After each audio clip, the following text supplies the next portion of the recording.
I started out taking hydrocodone for a long time, probably a couple years. That quickly turned into oxycodone, drinking alcohol the entire time.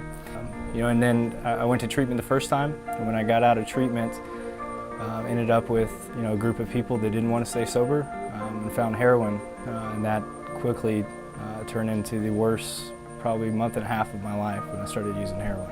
I still had a job and I was working, and I thought because I had the job and I was working, I graduated from college, that this stuff wasn't a problem for me.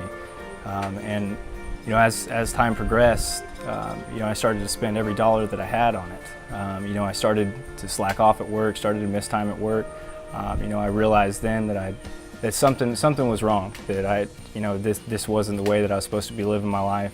I could never stop on my own, but for the longest time I always thought that I could, because I always thought this was a willpower deal. I always thought that it was just me saying, this is enough, me making this proposition to myself that if you can get out of it this time, we're never going to go back to that stuff. And every single time that I tried that, I went immediately back to it. Nothing ever changed. When I got to the last resort, it was a comforting feeling being around men that work here that have gone through the exact same stuff that I've gone through, and they knew what to do, what to get me through this, and how to work the steps, and how to start changing my life. And they were there for me every second that I was here, and they're still a part of my life. Someone considering coming to Last Resort, if you're watching this and your family or your friends of this person that's trying to get to a treatment center and come to the Last Resort, this place changed my life.